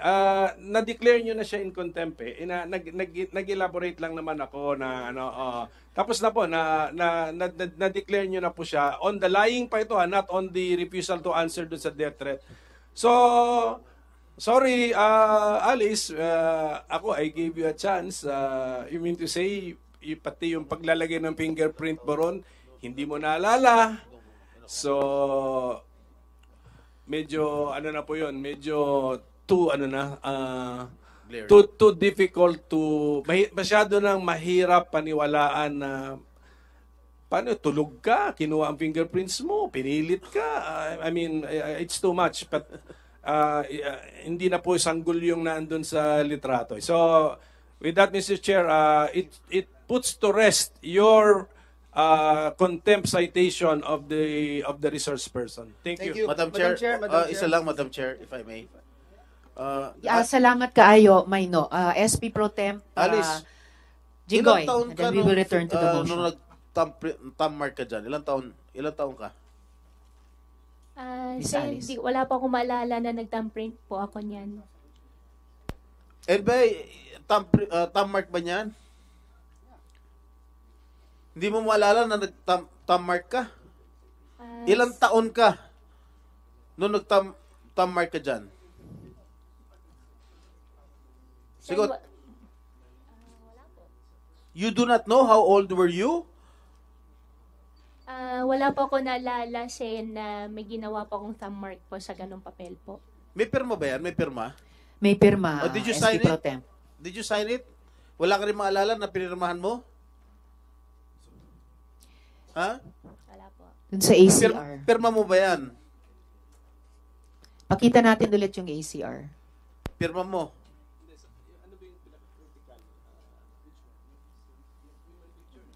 Yes, ipakita natin yung kaninang ACR form, yung may photo, fingerprints, at saka pirma. Oh, yan. May signature. Is that your signature?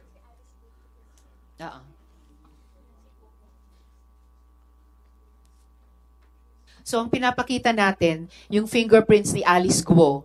Pero nung kinumpara ng NBI, dun sa fingerprints ni Guo Huaping, identical. Matched po. Madam Chair. Let her answer. Is that your signature, Alice? Doon sa under po ng picture po, signature ko po yun, pero hindi ko po alam paano nangyari po yun. Paano hindi mo alam paano nangyari yun? Hindi ko po talaga alam, Sen. Hindi mo alam na pinirmahan mo, pirma mo yan? Sen, hindi po, wala po akong pinirmahan po ng ganung dokumento, pero signature ko po siya. Pero wala po ako napirmahan po ng ganung dokumento. So, kino-confirm mo na signature mo yan sa form na yan? Kino-confirm ko lang po, Madam Chair, yung signature po under po ng picture is my signature. But you do not remember when you signed that? Wala pa akong piece of paper? wala pa akong ginawa na ganun po. Well, it is impossible to fake fingerprints. Kinonfirm mo na pirma mo yan, yung fingerprints dito at yung fingerprints dun sa dokumento ni Guo Huaping ay na-match ng NBI. Iisang tao lamang po. Yun po yun. If I may, Madam Chair, just one... Sen Joel. Because I'm so sick and tired na whether Guo Huaping and Alice Guo identical at iisa dahil convinced na po tayo doon eh. I mean, how can you doctor yung mga fingerprints, Madam Chair? So, ayaw niyang sagutin yon, but overwhelming, siya ho yun, si Guo Huaping. Kaya baka dapat ang tawag natin sa kanya Guo Huaping, hindi Alice Guo, dahil mahirap na tawagin siyang Alice Guo, hindi naman pala siya Pilipino. But let me just ask yung tinatanong kanina ni Sen Jinggoy, kilalan mo, Alice, Guo Huaping, yung tumawag sa'yo, na nagbibigay sa'yo ng death threat, kilala mo po yun. Diba? Kasi otherwise, hindi mo siya sasagutin at hindi mo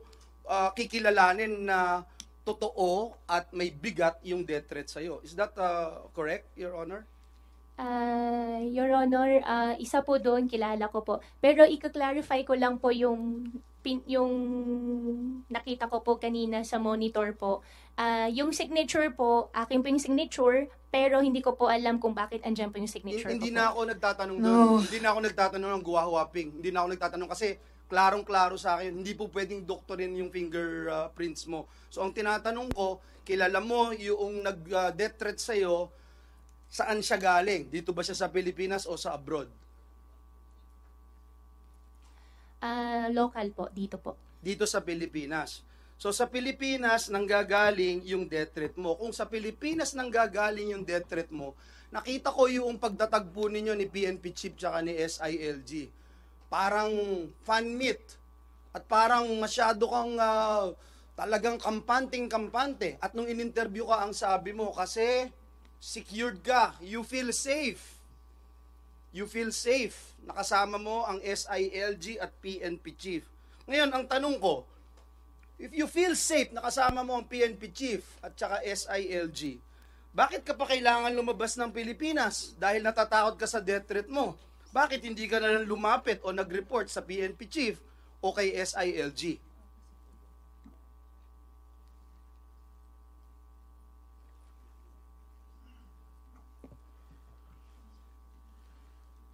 Sagutin ko na po. Sa tingin ko, Yes, one more time, Miss Alice. One last time. Yes po, Madam Chair. You answer the question of Senator Joel. Sen, okay lang po, paulit po. Sorry po. And, Madam Chair, I hope the lawyers of Alice Go must advise their client to tell the truth. Alice, nung nakita mo si SILG at si PNP chief, ang sabi mo, happy ka at ikaw ay masaya, kitang-kita naman yun. Walang naitago sa sambayan ng Pilipino na at ease ka. Papicture ka pang di ba? So, paano mo sasabihin na natatakot ka, may death threat ka sa Pilipinas, pero kailangan mong tumakas? Kailangan mo umalis ng Pilipinas, pero sabi mo, safe ka na makita mo ang PNP chief, SILG, pero hindi ka lumapit sa kanila, hindi ka humingi ng tulong. Hindi nga mo nga sinabi na galing dito sa Pilipinas at tumawag sa'yo ng ilang beses yung nagde-death threat sa'yo. Sen, doon sa question nyo po, dalawa po yung answer ko po dyan. One po, kaya po ako nakasmile po, yan po yung para sa akin po na pinaka-language ko po sa family, sa mga tao po nagmamahal po sa akin na hindi yun okay ang tanong po ko. ako. Hindi yun ang Sen tanong Joel, ko. with your Hindi indulgence, yun ang tanong ko. before we go further into this topic, para lang ma-settle itong pending issue, i-reiterate ko, no?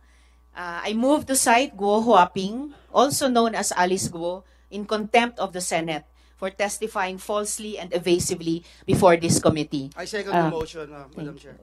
I second the motion. Madam Salamat, Sen JV at Sen Joel.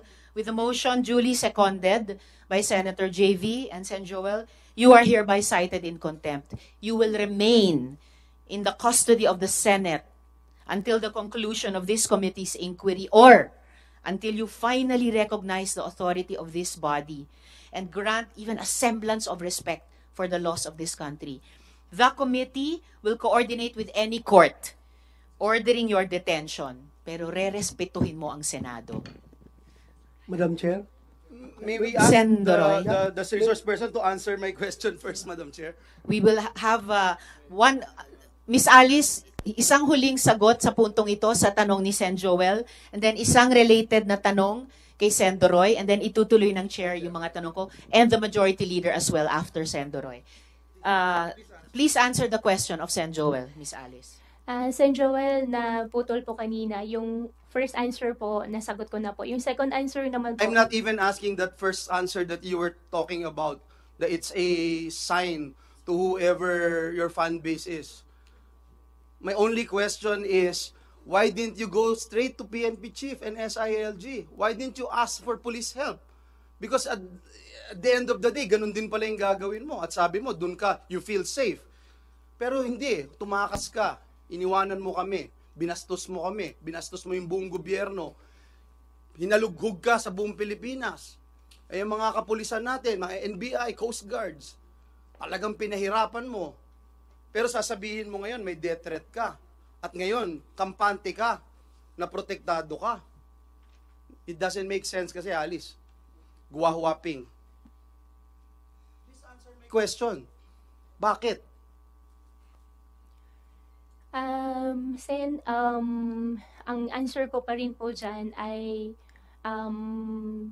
after wala rin po sa mind ko po na pwede ko pong gawin yan at pagkatapos ko po na share na mayroon pong death threat, I feel relief po nung nakausap ko po sila. Hindi mo Salamat, Senjo. Hindi mo pa rin sinasagot yung tanong. But anyway, Hindi ka tumatakas sa Pilipinas dahil sa death threat. Yun ang pinasagot mo sa amin. Tumatakas ka dahil tinatakasan mo yung mga kaso mo. Tinatakasan mo yung mga criminal activities na ginawa mo. Salamat, Sen. Joel. Sen. Doroy, one related Madam Chair, question. may this representation inquire as to the limit of the number of contempt citation that we can give to a particular resource person? Meron ba tayong limit dyan o unlimited tayo? Walang limit po yun. Walang Kasi limit. rin, kapag ang resource person sumasagot ng totoo sa atin, hindi naman natin siya sinasite. Pero sa bawat hearing man lang na hindi siya magsabi ng totoo, So pwede right natin now- siyang i-cite in contempt. Right now, Madam Chair, she's facing 3 contempt citations already. If I'm correct, 3 na? O 2 pa? Yung previous niya, yung niroll mo ngayon lately, at saka... Yes, yung yung- nauna pong citations in contempt natin dahil hindi siya nag-appear, dahil tumakas siya.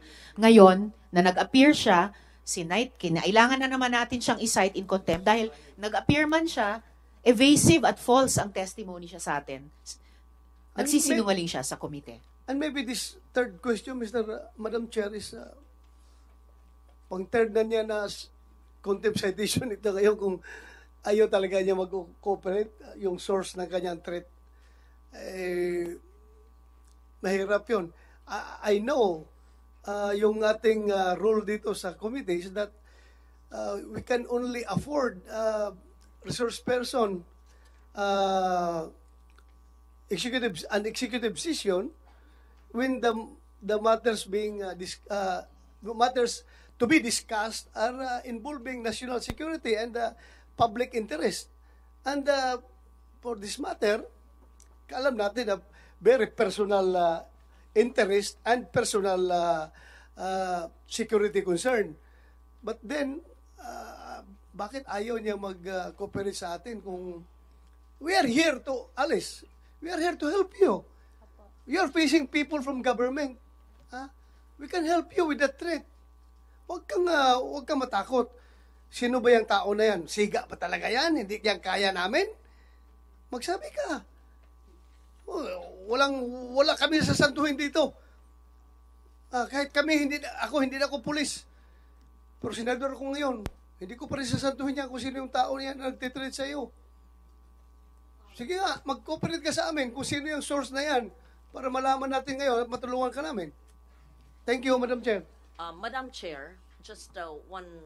Before, Miss Alice, sagutin mo yung tanong ni Sen. Doroy, Sen. Loren, and then the majority leader is next.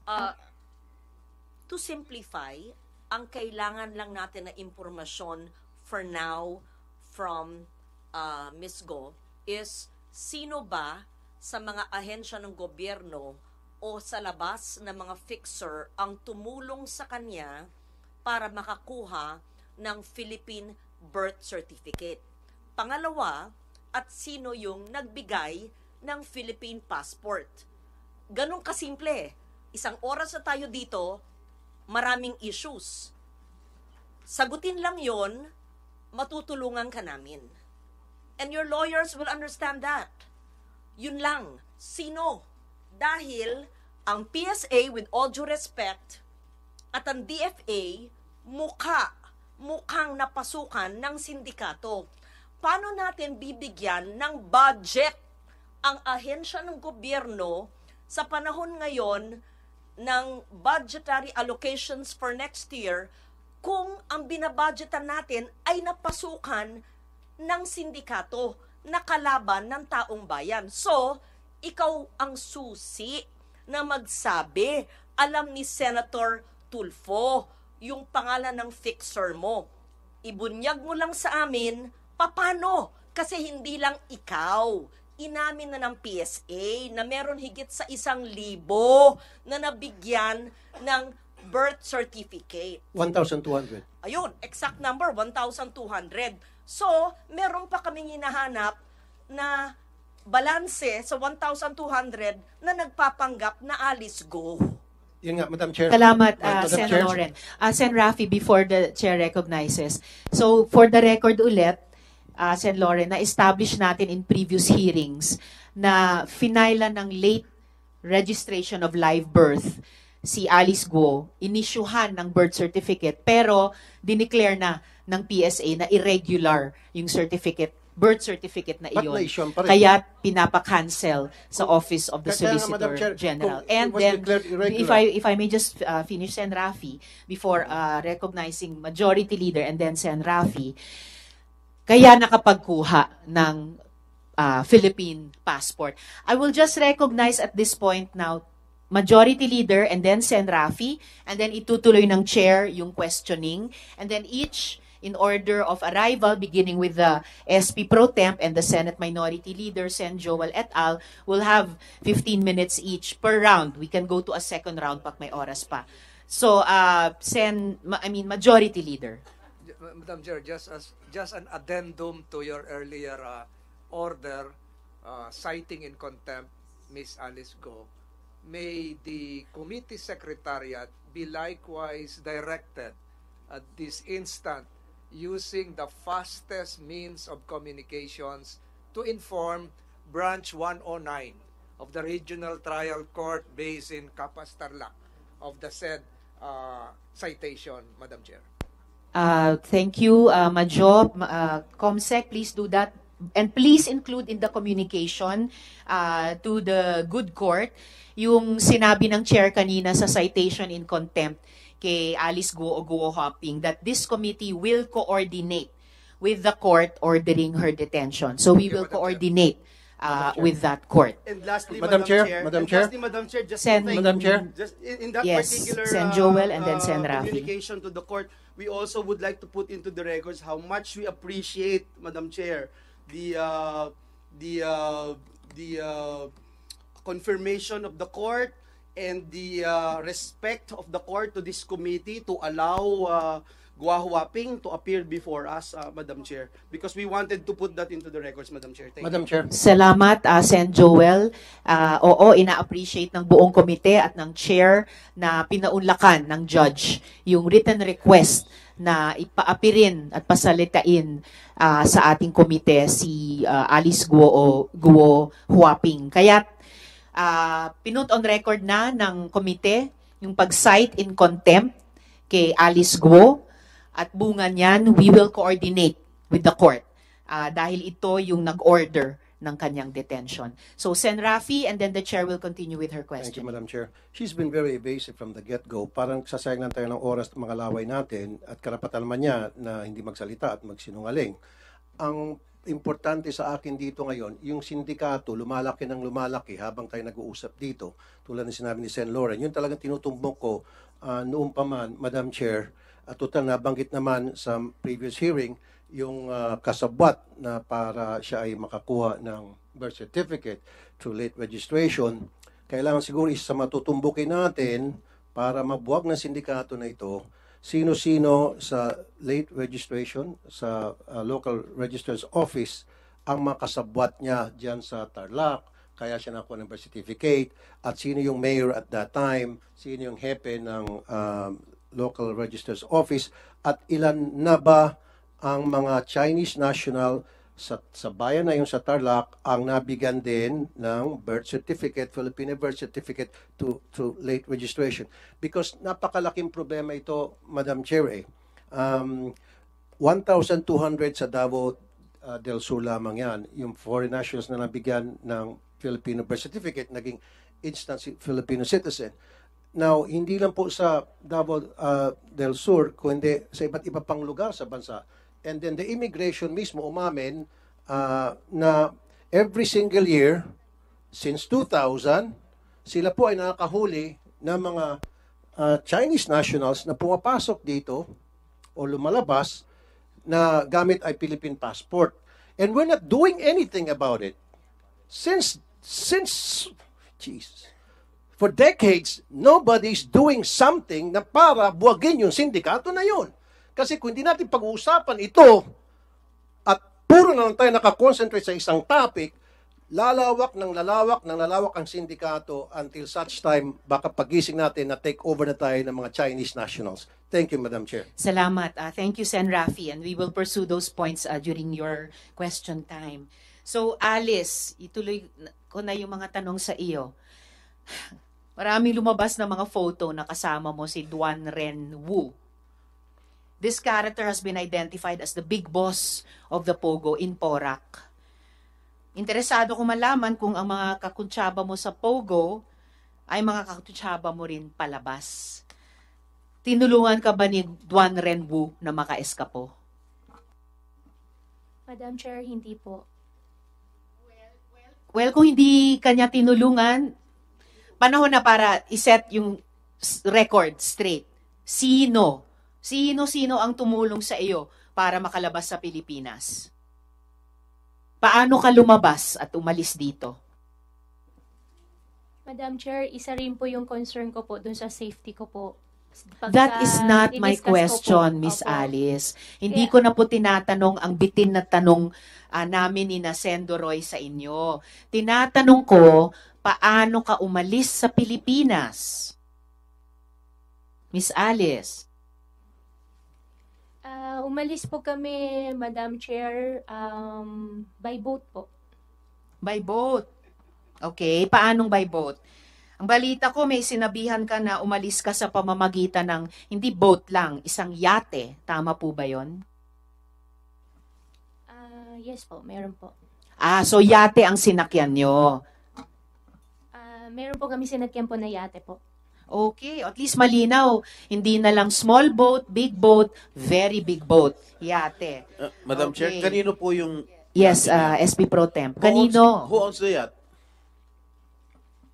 Madam Sen, hindi ko po alam sino may-ari po nung yate. Sino Miss Alice, parang actually, SP Pro Tem, para ito yung tanong dun sa McLaren. Noong una, hindi mo maalala sino nagpahiram. Imposibleng magpapahiram ng napakamahal na kotse, lalo na napakamahal na boat, yate, na hindi mo alam at ipantatakas sa bansa.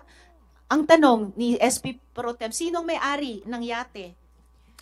Yon, at saan galing saan nyo sinakyan yung yate? Ano yung naging ruta nyo? Sen, yung yate po, kung sino po yung may-ari ng yate po, hindi ko po talaga alam. That is impossible. Okay, talagang dapat na na-cite namin kayo in contempt. Unbelievable. Madam Chair. Yung mga sagot. Sendo Roy, with the permission related of question. Senate Pro Tem, kung hindi mo alam kung kaninong yate yung ginamit nyo, at least alam mo siguro sino nag-facilitate para makasakay kayo sa yate na yon. Sino? Sen, okay lang po ba na hindi ko po siya i-discuss sa inyo po? No, it is not okay, Miss Alice. Natatakot po ako, hindi ko po masabi. No. Sino ang nag-facilitate? Yung tanong ni Sendroy, sino nag-facilitate na magamit nyo yung yate? Madam Chair, gustong-gusto ko pong sabihin pero hindi isulat ko mo sa po papel. masabi po sa public po. Isulat mo sa papel. Isulat mo sa papel at Isulat mo ipapasa sa papel. ng COMSEC sa aming Sige na. mga senador dito. Isulat mo sa papel sino ang may-ari ng yate at sino nag-facilitate masakyan nyo yung yate. Yung may-ari po tsaka yung nag-facilitate po, hindi po ako sure kung iisang tao po sila. It doesn't matter. Isulat mo yung dalawa o iisang pangalan na iyon sa papel para mabasa naming lahat dito. Sige na.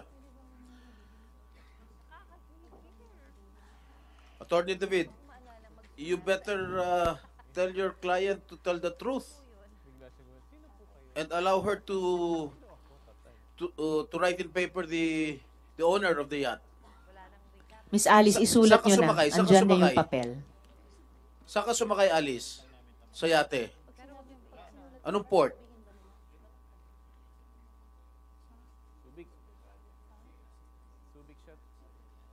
Miss Alice, saan ka sumakay at anong naging rota mo? Sen, kung isusulat ko po, okay lang po ba na hindi nyo po i-discuss po sa public? Miss Alice, please do not tell the senators what to do with the information na halos kailangang bunutin namin sa inyo na parang ngipin. Opo, pero Write it Sen, on the natatakot paper. po kasi ako. Write it on the paper at i-appreciate namin pag nabasa na namin. Unbelievable. Yung ibang witnesses kailangan sumagot verbally. pinagbibigyan namin yung isulat sa papel. Please do that now. May ibang witness na ginawa na yon sa nakaraang hearing. Please write down on paper. Sulat mo na rin kung anong port, kung saan ka sumakay. Sige na, para isahan na lang. At saka makadagdag, Sir, Madam pasensya Chair. na po talaga, pero natatakot po talaga ako. Miss Alice, nauubos Opo, na yung opo, pasensya namin dito. Sana po maintindihan nyo rin Isulat po ako nyo. na natatakot po ako talaga. Iniintindi ka namin at inaalam namin kung ano yung kinatatakutan mong sinasabi mong death threat, ayaw mo pang sabihin. Ngayon, mas simple, isulat sinong may-ari at facilitator sa yate at sabihin mo sa amin saan ka sumakay. Sir, gustong-gusto ko po talaga i-discuss. Pero Eh, natatakot gusto mo pala, di sabihin mo sa amin. Nakakapikong ka na, ha? Nakakagigil ka na. At saka Miss Alice, nasa custody kayo ng PNP. Paano kayo papatayin doon? Imposible. You are within the most protective institution sa ating bansa. You are sa national headquarters ng Philippine National Police sa Camp Crame. Yes. Isulat mo na yung Yes. may-ari at facilitator sa yate. Yes po, Madam Chair. Alam ko po, safe na safe po ako ngayon. Kaso lang, nagwa-worry po ako pagkatapos po ng session, pagkatapos po ng hearing, ano pong mangyayari po sa akin. Doon po Let's ako take it one nagwa-worry. day at a time. One step at a time. First step, isulat mo sa papel. Sinong may-ari at facilitator sa yate? Madam Chair, sana naman itong mga abogado ni Alice ay makiisa rin naman sana sa atin na although may duty kayo sa client niyo, pero ang inimbestigahan natin dito is sindikato na sabi nga ni Senator Tulfo, matagal itong sindikato na ito at wala tayong mapupuntahan nito, walang solusyon itong investigasyon na ito kung hindi natin matumbok ang sindikato. So ngayon, kung wala tayong makuha ditong informasyon, Patuloy niyo pong tutukan ang paghaharap ni Alice Guo sa pagdinig po ng Senado ukol sa mga issue ng POGO sa live stream ng social media accounts ng GMA Integrated News. Ito po ang Balitang Hali at bahagi kami ng mas malaking misyon. Ako po si Connie Sison. Rafi Tima po para sa mas malawak na paglilingkod sa bayan mula sa GMA Integrated News, ang News Authority ng Filipino.